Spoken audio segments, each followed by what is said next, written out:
Hello friends, आपका रोडिचन स्वागत है। आज हम बात करेंगे सीएमए इंटरमीडिएट में से फाइनेंशियल अकाउंटिंग सब्जेक्ट में से बिल्स ऑफ एक्सचेंज चैप्टर में से दिसंबर 2008 वाला सम सॉल्व करेंगे। ओके, तो चलिए क्वेश्चन में क्या लिखा हुआ है सबसे पहले देख लेते हैं। ये 3rd नंबर वाला क्वेश्चन है, उसमें से ए वाला पार्ट है। ओके, तो यहाँ पे क्या लिखा है कि भाई mister A draws bill on B. Okay, and 5000 rupees का बिल है। कौन सी डेट पे लिखा हुआ है कि भाई 1 जनवरी 2008 पे। ओके, बाद में क्या लिखा है कि भाई mister A endorse the bill in favour of mister C. Okay, before maturity B approaches A with the request that the bill be renewed for further period of 3 months. Okay, at 15% per annum interest. Okay, बाद में क्या लिखा है mister A pays the sum to mister C on due date. Okay, and agrees to proposal of mister B. Okay, बाद में क्या लिखा है कि pass the general entries in the books of mister A assuming that the second bill is duly made. Okay, तो चलिए यहाँ पे ए की बुक में हमको जनरल एंट्रीज पास करनी है। ओके, यहाँ पे सबसे पहले एंट्री हम कौन से पास करेंगे भाई ए ने मिस्टर बी पे बिल ड्रॉ किया है 5000 रुपीज़ का। ओके, 1 जनवरी 2008 पे। ओके, तो चलिए यहाँ पे बिल ड्रॉ हुआ है, मतलब कि बिल रिसीवेबल यहाँ पे हमको मिला है from the mister B. Okay, B से हमको बिल रिसीवेबल मिली है। क्रेडिट द गिवर हमको जो कुछ यहाँ पे किससे मिले है कि भाई बी से, इसलिए यहाँ पे हमने बी का अकाउंट क्रेडिट किया है।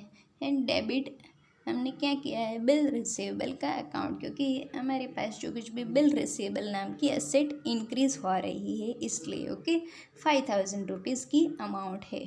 ओके, दूसरी एंट्री हम क्या पास करेंगे, हमारे पास जो कुछ भी बिल था वो हमने एंडोर्स किया है टू मिस्टर सी, मतलब कि यहाँ पे मिस्टर सी को हमको पेमेंट करना था। ओके, वो हमारा क्रेडिटर है, इसलिए यहाँ पे हमने उस 5000 रुपीज़ हमको उसको पेमेंट करना था। पर यहाँ पे हमने क्या किया है कि भाई कैश में हमने पेमेंट नहीं किया, उसके एक्सचेंज में हमने हमारे पास जो कुछ बिल था वो हमने उसको दे दिया है। ओके, ये 3 मंथ का बिल है। ओके, चलिए अब हम बात तो यहाँ पे हम कौन सी एंट्री पास करेंगे। यहाँ पे देखिए हमारे पास जो कुछ बिल रिसीवेबल नाम की एसेट थी वो डिक्रीज़ हो जाएगी 5000 रुपीज़ की। ओके, तो यहाँ पे एसेट डिक्रीज़ हो तो उसकी एंट्री हम क्रेडिट करते हैं। Okay, and debit the receiver, यहाँ पे बिल किसको रिसीव हो रहा है सी को। ओके, तो चलिए अब हम आगे बात करते हैं।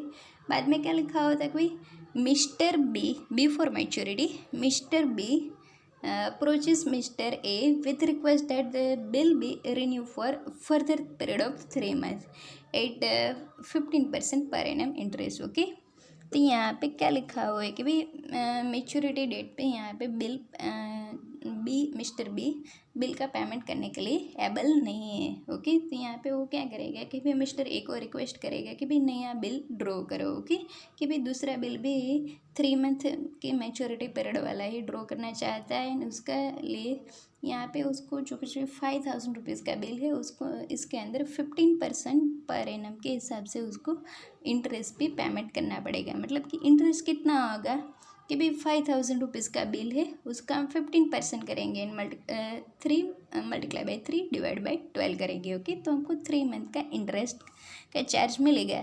ये इंटरेस्ट की अमाउंट 5000 रुपीज़ में ऐड होके नया बिल ड्रॉ करेंगे। Okay, mister A. ओके, तो यहाँ पे क्या होगा कि भाई फर्स्ट वाला बिल था वो तो टाइम पे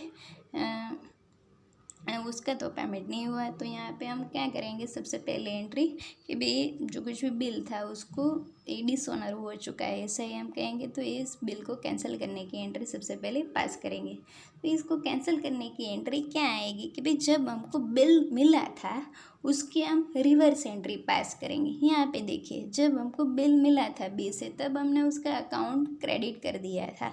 इसका मतलब क्या है कि भाई यहाँ पे देखिए बी हमारे लिए डेटर है। ओके, पर यहाँ पे हमको बिल रिसीवेबल नाम की एसेट मिल गई है, इसलिए हमको पेमेंट की श्योरिटी मिल गई है, इसलिए हमने उसका अकाउंट क्रेडिट कर दिया था, क्लोज कर दिया था। ओके, पर यहाँ पे देखिए हमको टाइम पे पेमेंट नहीं मिला है 4 अप्रैल को। ओके, 1 जनवरी पे बिल मिला था, 3 डेज ग्रेस ग्रेस पीरियड के ऐड करके 4 अप्रैल को हमको पेमेंट नहीं मिला है, इसलिए हम यहाँ पे क्या करेंगे कि बी का अकाउंट हमको फिर से ओपन करना पड़ेगा, मतलब कि वो हमारा फिर से डेटर बन जाएगा। इसलिए यहाँ पे बी की एंट्री हमने डेबिट की है 5000 रुपीज़ से। ओके, यहाँ पे सी का अकाउंट हमने क्यों क्रेडिट किया है, इसका रीज़न है यहाँ पे देखिए, हमने जब हमारे पास बिल रिसीवेबल थी और हमने सी को दे दिया था, मतलब कि यहाँ पे हमारा पेमेंट सेटल हो चुका था। ओके, पर यहाँ पे क्या हुआ कि भाई टाइम पे उसको भी पेमेंट नहीं मिला है, इसलिए वो हमारा फिर से क्रेडिटर बन गया है। क्रेडिटर की एंट्री क्या आती है कि भाई क्रेडिट ही आती है। ओके, यहाँ पे देखिए हमने बिल को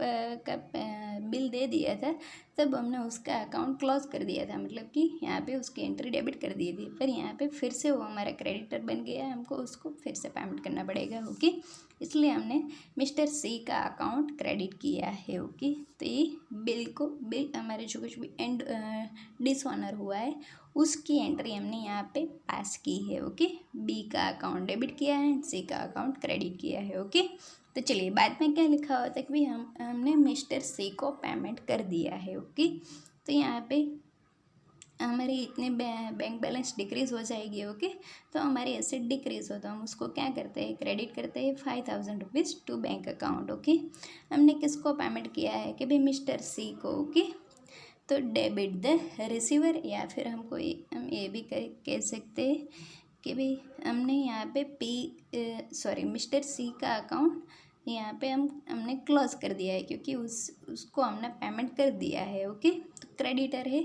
उसकी एंट्री ऑलवेज क्रेडिट होती है, पर उसको हमने पेमेंट कर दिया है, मतलब कि उसका अकाउंट अब क्लोज करते हैं, तो उसकी रिवर्स एंट्री, इसलिए हमने उसकी एंट्री डेबिट की है 5000 रुपीज़ से। ओके, चलिए अब हम आगे बात क्या करते हैं कि भाई यहाँ पे हमें नया बिल ड्रॉ करना है, तो उसका इंटरेस्ट कितना ड्यू हो रहा है उसके बारे में हम यहाँ पे बात करें कि 5000 रुपीज़ का बिल था, उसके पर हम यहाँ पे 15% इंटरेस्ट चार्ज करेंगे। ओके, तो उसका मल्टीप्लाई बाय 15%, 3 मंथ का नया वाला बिल की पीरियड है। ओके, तो multiply by 3 divide by 12। Okay, तो कितना आएंगे 188 रुपीज़। ओके, यहाँ पे देखिए ये इंटरेस्ट हमारे लिए इनकम है, हो तो हम उसको क्या करते हैं, क्रेडिट करते हैं। ओके, ये हमें किससे लेना है, बी से लेना है। ओके, हमारे डेटर से, डेटर इंक्रीज हो तो हम उसकी एंट्री क्या करते हैं, डेबिट करते हैं। ओके, चलिए अब हमें बिल नया वाला मिला है, उसकी हम एंट्री पास कर देते हैं। ओके, तो ये सारी की सारी एंट्री हम 4 अप्रैल को ही पास कर रहे हैं। ओके, क्योंकि उसी डेट पे हमने नया बिल ड्रॉ किया था। ओके, तो चलिए हमको नया बिल मिल रहा है। ओके, तो हम क्या करते हैं, उसकी एंट्री डेबिट करते हैं, bill receivable account debit. Okay, हमारी इतनी बिल्स रिसीवेबल नाम की एसेट इंक्रीज हो रही है। ओके, यहाँ पे देखिए अब हमें बिल मिल चुका है, तो हमें पेमेंट की श्योरिटी मिल चुकी है, तो हम क्या करेंगे, बिल का अकाउंट मिस्टर बी का अकाउंट क्लोज कर देते हैं।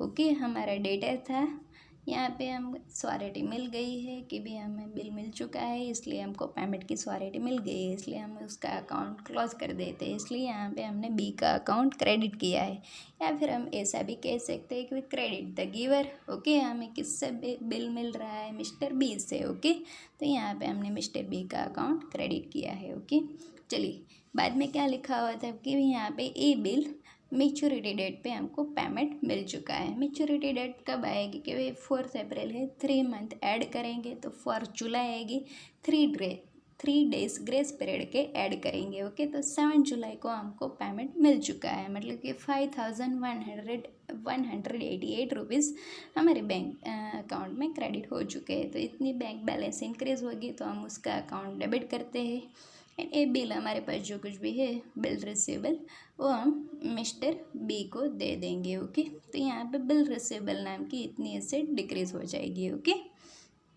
तो ये हुई मैच्योरिटी डेट पे पेमेंट सेटल होने की एंट्री, हमको यहाँ पे पेमेंट मिला है उसकी एंट्री। ओके, तो हम इस प्रकार से दिसंबर 2008 वाला सम सॉल्व कर सकते हो। ओके, तो यहाँ पे हमने कौन सी एंट्री पास की, सबसे पहले हमें बी से बिल रिसीवेबल मिला है, उसकी एंट्री पास की, बाद में हमने सी को एंडोर्स किया, बाद में बिल डिसऑनर हुआ है, बाद में हमने सी को पेमेंट किया है, उसके बाद में इंटरेस्ट ड्यू हुआ है, उसकी एंट्री पास की, बाद में नया वाला बिल ड्रॉ किया है, उसकी एंट्री, एंड बाद में बिल का पेमेंट मिला है मैच्योरिटी डेट पे, उसकी एंट्री। ओके, तो हम इस प्रकार से दिसंबर 2008 वाला सम सॉल्व कर सकते हैं। यदि आपको इसके अंदर कोई डाउट लगे तो आप मुझे कमेंट बॉक्स में पूछ सकते हैं। एंड यदि आपको ये वीडियो अच्छा लगे तो इसको लाइक कीजिए, हमें इस चैनल को शेयर कीजिए, एंड अपने प्रेस से इसको सब्सक्राइब करना ना भूलें। Thanks for watching this video.